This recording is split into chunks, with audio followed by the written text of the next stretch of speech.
Imagine a tree trying to grow in concrete. Its leaves wither, its trunk twists unnaturally, and no matter how much sunlight touches it, it can't stretch the way it was meant to. Not because it's broken, but because its roots are trapped where no one's looking.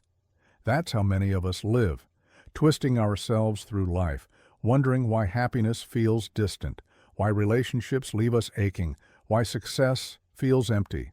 We think something is wrong with us. But the truth is, we're that tree. And the concrete? That's our childhood. We live in a world that teaches us to move on, to power through, to focus on the future. But what if I told you that your deepest wounds are not behind you? They're inside you, dictating how you see, feel, love, and live. Not in obvious ways, not with loud scars, but quietly, subtly. In the way you shrink when someone raises their voice, in the way you overgive just to feel wanted, in the silence you carry when you desperately need to speak. Carl Jung once said, "What you resist persists." And many of us resist looking back because what we'd find might explain too much, because healing means admitting we were hurt. And that kind of truth can feel like betrayal, but you will never heal what you don't understand, and you will never understand what you refuse to feel. This isn't about blame. This is about awareness, the kind of awareness that breaks chains. Because until you name the pain, you keep repeating the pattern. You call it bad luck, failed love, chronic anxiety. But the root is buried deeper, and like that tree, you won't thrive until you loosen what's holding your roots hostage.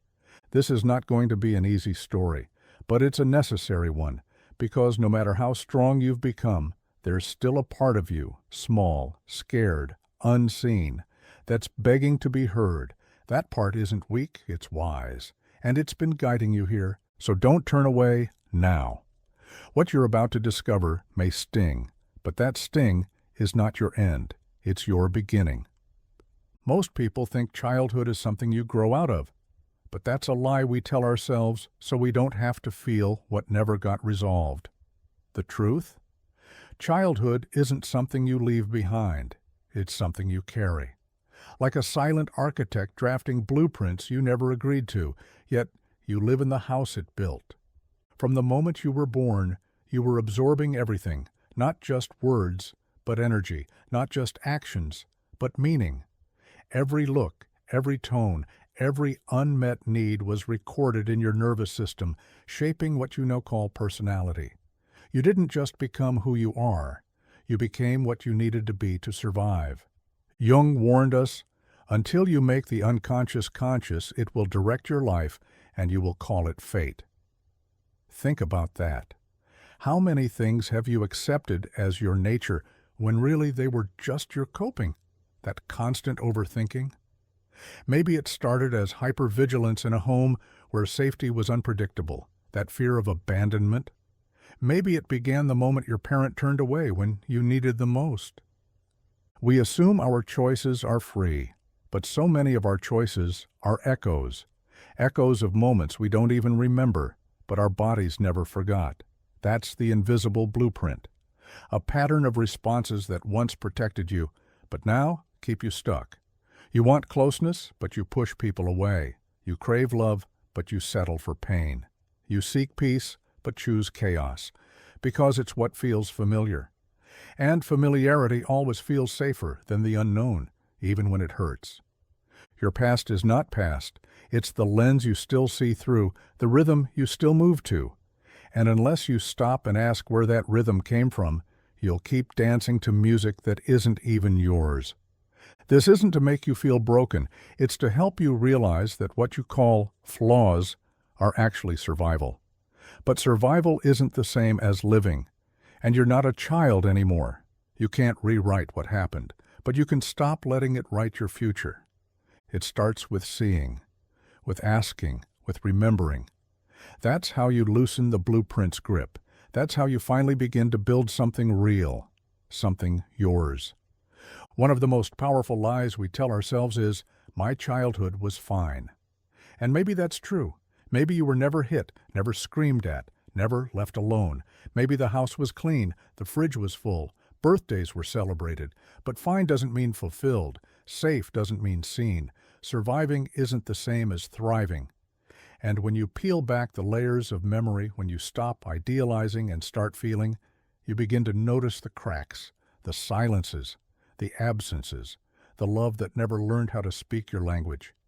So many of us carry a myth, not just to protect the people who raised us, but to protect ourselves from the pain of realizing what we didn't get. We say, they did their best, and maybe they did. But even the best intentions can leave the deepest wounds when they're wrapped in emotional distance. We say, it wasn't that bad, but that doesn't mean it was enough. Denial isn't always loud. Sometimes it whispers, just move on. Other people had it worse. You're being dramatic. But healing doesn't happen in comparison. It happens in truth. And the truth is, many people idealize their childhoods not because they were happy, but because acknowledging the opposite would shatter everything they've built their identity on. You don't need to hate your parents to admit you were hurt. You don't need to burn bridges to tell the truth. This isn't about blame. It's about clarity, because when we hold on to myths, we lose the chance to meet our real selves, and often, the version of you that exists today, the one that overfunctions, overgives, overapologizes, is still trying to win love in a story that was written decades ago. The child in you didn't need perfection. They needed presence. They needed consistency. They needed someone to look at them and say, I see you. I hear you. You matter. And if that didn't happen, no amount of, it wasn't that bad, will change the ache you carry now. Emotional wounds don't vanish just because we pretend they weren't there. They hide. They wait. And eventually they speak through anxiety, through anger, through patterns that repeat like ghosts you can't outrun. And so we face the myth, not to destroy the past, but to reclaim the truth. Because only in truth does real healing begin. You can't photograph it. You can't point to it. It doesn't leave scars you can see or stories that sound dramatic. But emotional neglect is a wound so deep it can silence a soul for a lifetime. And the most heartbreaking part, most people don't even know it happened to them. Emotional neglect is not what was done, it's what was missing. It's the hug that never came, the validation that was always absent, the space where your feelings should have been met, but instead were ignored, minimized, or made to feel like too much. It's being told you're fine when you were anything but. It's hearing, stop crying, instead of, what's hurting? Maybe you had food, clothes, even vacations. Maybe your parents were around physically, but emotionally they were ghosts, present in the room, absent in connection. You grew up learning that your emotions weren't safe, that being quiet was better than being honest, that love had to be earned, not received freely. And so you adapted. Because that's what children do. You became the peacemaker, the achiever, the invisible one. You learned to silence your needs and amplify your usefulness. But now, as an adult, that adaptation has become your prison. You say yes when you want to say no. You give when you're already empty. You question every decision. You walk into relationships starving for a kind of love you can't name, and accepting breadcrumbs because it's still more than what you had. Emotional neglect doesn't teach you that you're unlovable. It teaches you that your emotions are irrelevant. And so you grow up cut off from your own inner world, unable to trust your gut, constantly seeking external validation. That's why you overfunction. That's why silence in relationships feels like abandonment. That's why a simple disagreement can feel like a collapse. Carl Jung said that what we don't make conscious will come back to us as fate. Emotional neglect is one of those hidden fates. It steers your choices, your reactions, your sense of worth. But you can change that. Not by blaming, not by confronting the past with anger, but by finally giving yourself what you never got: attention, care, emotional presence. You deserve to be nurtured, not just fed, seen, not just watched, loved, not just managed. And it's not too late, because the child who didn't get enough is still inside you, still waiting. And now, finally, you can choose to listen. You didn't choose the role. It chose you, quietly, subtly. and before you even knew you were wearing a mask. It started the moment you realized that love, approval, or peace came with conditions. Maybe it meant always being the good girl, the strong one, the one who never made trouble. Or maybe it meant becoming invisible, because invisibility was safer than rejection. You adapted, not out of weakness, but survival. And that's where the persona began. Carl Jung called it the persona, the social mask we wear to navigate the world. But for many of us, it started in childhood. The caretaker, who always put others first. The hero, who carried the weight of the family's hope. The rebel, who absorbed the chaos and turned it outward. The invisible child, who learned that staying quiet was the only way not to break. These weren't choices. They were strategies. And they worked. They helped you stay connected, or at least tolerated. But the cost was heavy. Because when you perform for too long, you forget it's a performance. The mask fuses to your face. The applause becomes addictive. The silence becomes normal.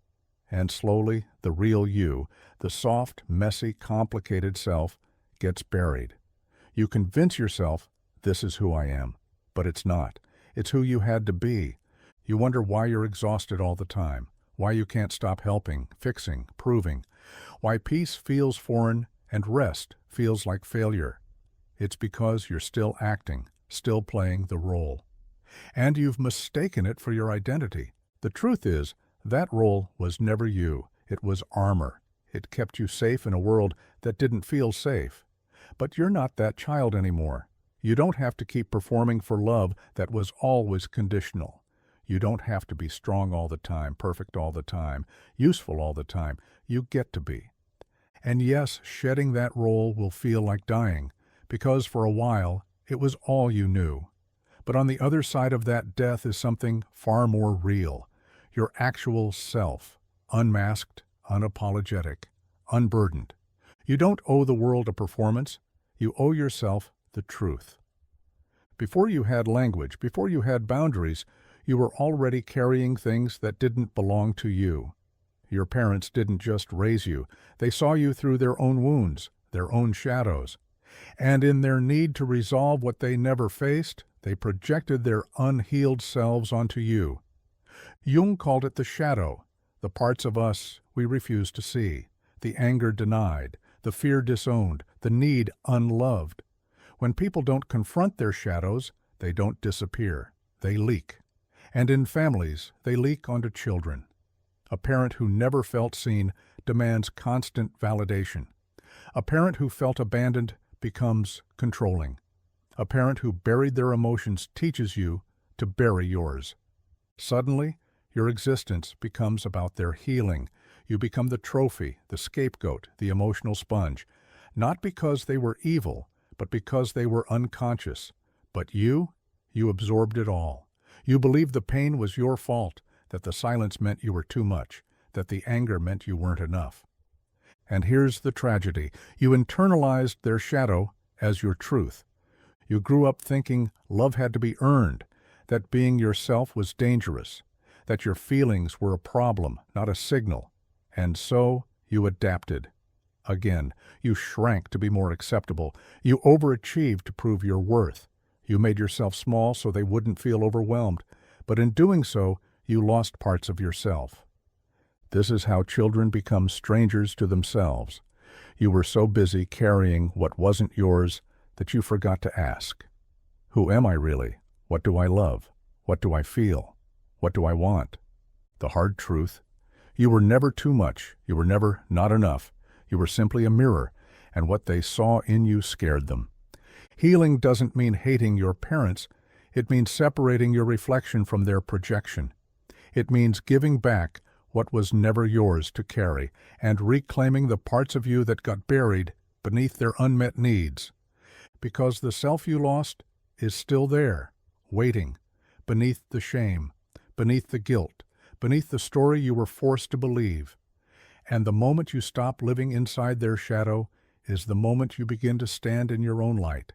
You think it's over because you grew up, because you have a job, bills, responsibilities, because your voice is deeper and your clothes are bigger. But time doesn't heal what emotion never touched. And the child you once were, they didn't disappear. They just went underground, buried but alive, silenced but still speaking through your fears, your triggers, your choices. That's the inner child, not a metaphor. A living emotional memory wrapped in flesh and bone. You might think of your childhood in snapshots, photos, holidays, school. But remembering is not the same as refeeling. Memory stays in the mind. Wounds stay in the body. And your inner child doesn't need you to think about them. They need you to feel what they never got to, the loneliness, the fear, the confusion, the ache of needing something and being met with silence. That pain didn't dissolve with time. It simply became your normal. Why do you panic when someone pulls away? Why do you overachieve just to feel safe? Why does rejection feel like annihilation? That's not your adult self. That's your inner child, still waiting, waiting for safety, waiting to be chosen, waiting for someone to say, "You matter just as you are." You've been chasing in adulthood what you missed in childhood: love, belonging, worth, and the world keeps telling you to move on, to get over it. But healing doesn't happen through suppression. It happens through connection. And the most important connection is with the part of you that you've forgotten but never lost. The inner child doesn't need a perfect parent now. They need you to listen, to validate, to say, "I see you, I hear you. You were never too much." Because when you stop running from that part of you, you stop abandoning yourself. Carl Jung said, "In every adult there lurks a child, an eternal child. And that child is not your weakness. They are your truth, your rawness, your soul. They're still waiting. But not for the world to save them, for you to come back home. You needed softness. You got silence. You needed curiosity. You got correction. You needed someone to say, 'You're safe here.' But instead, you learned to keep your feelings quiet and your needs invisible. Not because they didn't love you, but because they didn't know how. And that's the ache most people carry without ever naming, the dissonance between the parent you needed and the one you actually got. You tell yourself, they tried, and maybe they did. But trying doesn't always equal attunement. Good intentions don't erase unmet needs.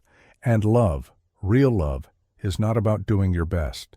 It's about knowing who your child is and showing up for that version, not the one you wish they were. So many adults walk around with this quiet, unspoken grief, a grief that sounds like, "Why do I feel so empty when nothing bad happened?" That's the grief of not being seen, not being known, not being mirrored. And yes, it's grief, but sometimes it's also anger and betrayal and guilt for feeling any of it at all. You learn to protect your parents from your truth, to bury your resentment beneath gratitude, to say, they did what they could, while secretly wondering why what they could do never felt like enough. That's not ingratitude, that's honesty, and honesty is where healing begins. This is not about blaming them, it's about freeing you, because as long as you pretend you didn't need more, you'll keep needing too much from everyone else. You'll keep overextending, over-apologizing, overachieving, hoping someone, somewhere, will finally give you what you missed. But they can't. That moment passed. And mourning, that is part of growing up emotionally. Carl Jung believed individuation, the path to wholeness, requires us to integrate the unlived parts of our lives. And for many that includes the child who waited and never received. The one who still wonders, was I not worth the softness I needed? You were worth it. You still are. And facing that gap between what should have been and what was is painful. But it's also liberating. Because the moment you stop pretending you weren't hurt is the moment you stop living like you still are. This isn't about hating them. It's about loving you. Enough to tell the truth, enough to stop settling for scraps, enough to finally give yourself what no one else could. We've been taught to see trauma as the big things, the violence, the abuse, the dramatic, the visible. But trauma doesn't always scream. Sometimes it whispers. It slips in through the cracks of small moments. A parent who didn't look up when you spoke, a joke at your expense that left you frozen the day you needed comfort and got silence. That's trauma too. Because trauma isn't just what happened, it's what happened inside you as a result. It's the moment you decided, I don't matter. I have to handle this alone. Love means disappearing. And once those beliefs take root, they don't go away just because the moment passes. They become your emotional blueprint. They shape how safe you feel in the world, how worthy you feel in love, how loud or quiet your needs become. Carl Jung warned us, when pain is repressed, it becomes pathology. It doesn't vanish. It finds other ways to live. It shows up as anxiety that doesn't make sense, as anger you can't explain, as sadness that seems to come from nowhere. And suddenly you're responding to the present with emotions from the past. That's what trauma does. It time travels. It pulls you out of now and drags you back into moments you never fully processed. And you find yourself reliving it again and again through patterns, reactions, choices that confuse even you. People will say, but that wasn't that bad. Others had it worse. But trauma isn't a competition. It's personal. What felt like survival to one might feel like devastation to another. The question isn't, was it traumatic enough? The question is, did it change something inside me? If it made you shrink, silence yourself, or see love as something to be earned, then it was enough. The wound isn't the event, it's the meaning. And until you meet that meaning with compassion, not judgment, you'll keep trying to fix yourself without knowing why you feel broken in the first place. You're not broken. You're carrying something that was never yours to hold alone. You didn't plan this version of yourself, the one who overthinks every message, who scans every room for signs of rejection, who says yes when everything inside screams no, who feels safest when in control and lost when asked to rest. You didn't choose to become this way, you adapted. Because at some point, your nervous system decided survival mattered more than authenticity. And so you shaped yourself into what the world needed, not what your soul was asking to be. You became the helper, the achiever, the fixer, the silent one. You learned how to avoid conflict by pleasing, how to avoid abandonment by performing. But you were never meant to live your whole life inside the armor you built as a child. Every anxiety, every relationship spiral, every moment of self-doubt, trace them back far enough, and you'll find a younger version of you trying to protect themselves. A moment when you thought, if I'm just good enough, quiet enough, helpful enough, maybe they'll love me, maybe they'll stay. And for a while it worked. You survived, you coped, you kept going. But now you're here, living out a script you never wrote, exhausted by the need to prove, confused by the weight of expectations you can't trace, wondering why no matter what you do, peace feels just out of reach. This isn't about blame, it's about recognition. Jung taught that awareness is the first step toward transformation. You're not doomed to repeat your past, but you will repeat it until you understand it, not with judgment, but with grace, because shame says you're damaged, but awareness says you adapted to what hurt. And that's not failure, that's brilliance. You had to survive, so you did. But you're not that child anymore. You don't need to shrink to be safe. You don't need to earn your worth. You don't need to keep rehearsing a life that keeps you small just because it once kept you alive. This is the moment you start choosing, with eyes wide open, not out of fear, but from freedom. Because healing doesn't make you someone new. It returns you to who you were before the world told you to be something else. No one tells you that healing can feel like betrayal, that the moment you begin to question your childhood, your family, the roles you were given, you don't just feel clarity, you feel guilt. Heavy, soul-deep guilt, like you're breaking some unspoken code, like you're turning your back on the people who raised you. And in a way, you are. But not in the way it feels. You're not betraying them, you're reclaiming you. For most of us, the people who hurt us are the same ones we love the most. And when love and pain come from the same source, separating them becomes impossible. So you protect the bond, even at your own expense. You excuse, you justify. You say, they did their best, even when you're unraveling inside. Because to speak the truth feels like you're being disloyal. And loyalty, especially in families, is sacred. But here's the paradox. Healing isn't rejection. It's integration. It's looking honestly at what was, without sugarcoating or scapegoating. It's saying, this happened. It shaped me. And I get to decide what I do with it now. Carl Jung believed that true growth comes not from denying our roots, but from confronting them with courage. Healing isn't about canceling your family. It's about understanding how their unhealed parts got passed down to you and deciding that the cycle ends here. It's okay to grieve, to feel the ache of what wasn't, to get angry, to feel love and loss in the same breath. That doesn't make you ungrateful. It makes you honest. And honesty is how you find peace that isn't performative. You don't owe anyone your silence. You don't have to protect others by betraying yourself. You can hold love and truth at the same time. You are not wrong for needing to heal. You are not unkind for setting boundaries. You are not disloyal for asking what you never received. You're just finally choosing to see clearly. And sometimes the clearest path is the one that leads back to you. You waited for them to change, for the apology that never came, the hug that never arrived, the moment they'd look at you and finally see you, not as a version of themselves, not as a burden or a project, but as a whole person, worthy of being loved just as you are. But the waiting didn't heal you. It only hollowed you out. At some point, you have to stop waiting, not because it's fair, but because it's necessary. This is where reparenting begins.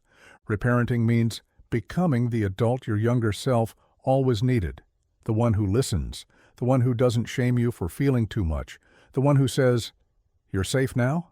I've got you." It's not about pretending your past didn't hurt. It's about choosing to stop hurting in the same ways. You start by setting boundaries, not just with others, but with yourself. You stop abandoning your needs.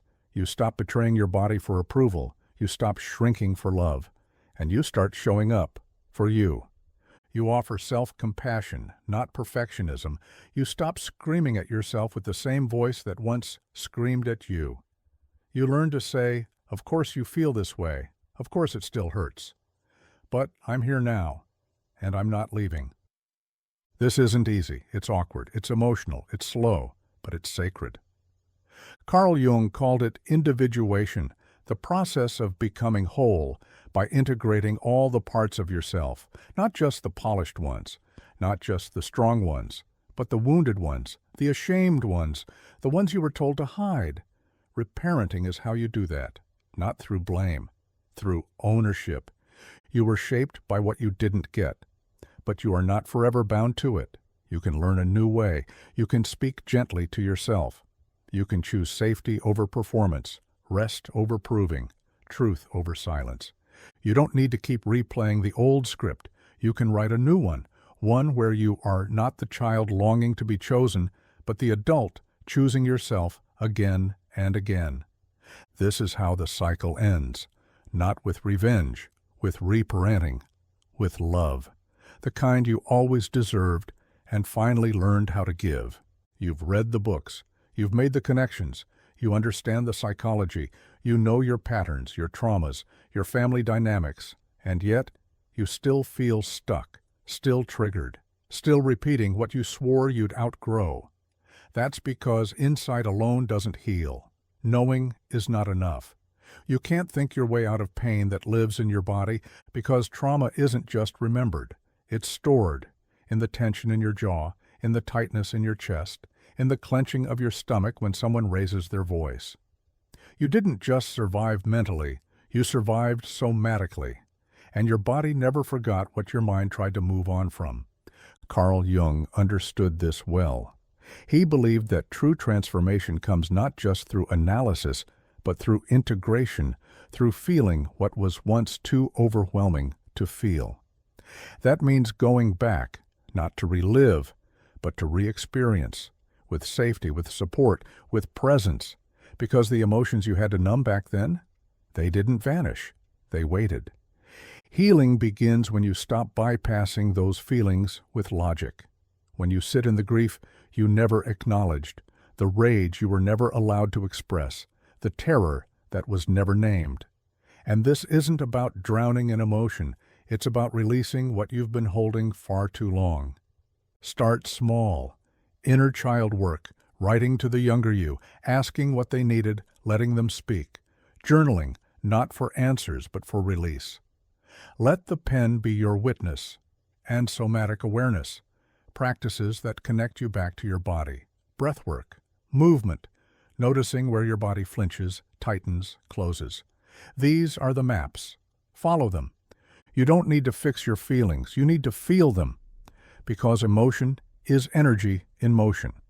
And if it doesn't move, it stays, festers, becomes anxiety, depression, disconnection. Feeling is the door, not the enemy. You are not too much for your own feelings. You were just never taught how to hold them.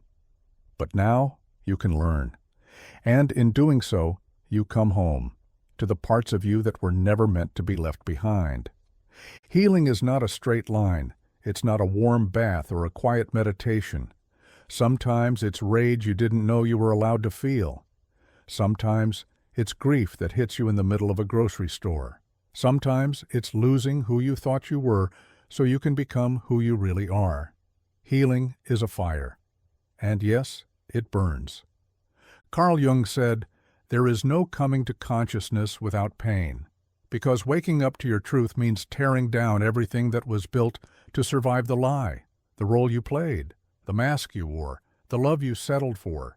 To become conscious is to feel it all, the ache, the betrayal, the loneliness that once shaped your very bones. And yet, it's in that fire that something holy happens, something honest. The death of the false self, the release of patterns that no longer serve, the birth of the one who's been waiting beneath the performance, the coping, the pleasing, the real you. This isn't poetic, it's brutal. You might lose people, you might lose your image, you might lose every illusion that once kept you safe. But what you gain is priceless, your freedom, your peace, your sovereignty. Not because someone gave it to you, but because you walked through the flames and reclaimed it. You are not broken, you are unfinished. And healing isn't about becoming perfect, it's about becoming whole. Whole doesn't mean polished. It means nothing left hidden. No more secrets inside your own skin, no more pretending to be okay just to keep the peace. The fire will ask everything of you, and still it will give more than it takes. Because when the ashes settle, you will find yourself standing in something stronger than survival. You will find truth, clarity, depth, love that doesn't require you to disappear. Freedom isn't lightness without weight. It's knowing you've carried it all, felt it all, faced it all, and still you chose to live. That is healing. And it is always worth the fire. You've carried this pain for so long, it started to feel like part of your identity, like something sacred, untouchable. You learned to function with it, to smile with it, to build a life around it. But the truth is, you weren't meant to stay wounded. The wound was never your home. It was a passage. And this journey, everything you've walked through, everything you've faced, it wasn't a detour. It was a return to the self you were always meant to be before the world told you to shrink. You didn't come here to play a role. You didn't come here to stay small, to overfunction, to beg for love that should have been your birthright. You came here to live fully, to feel deeply, to create, to connect, to be. And healing isn't about becoming someone new. It's about remembering who you were before you were told to forget.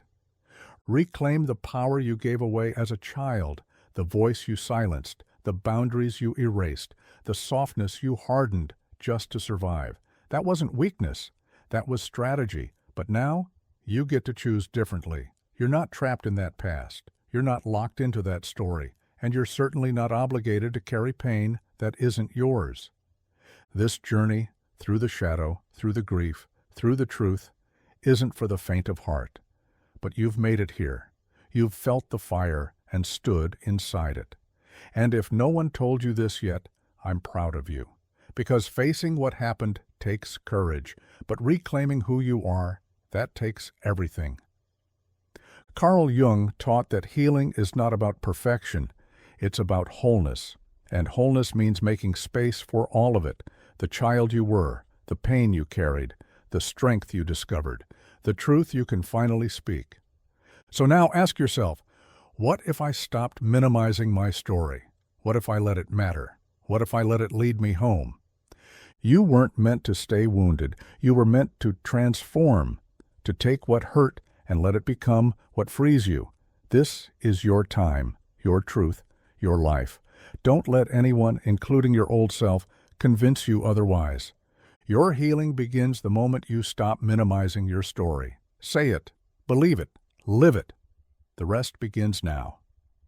Want to hear more of this? Then click on the video on the right-hand side, which is even crazier.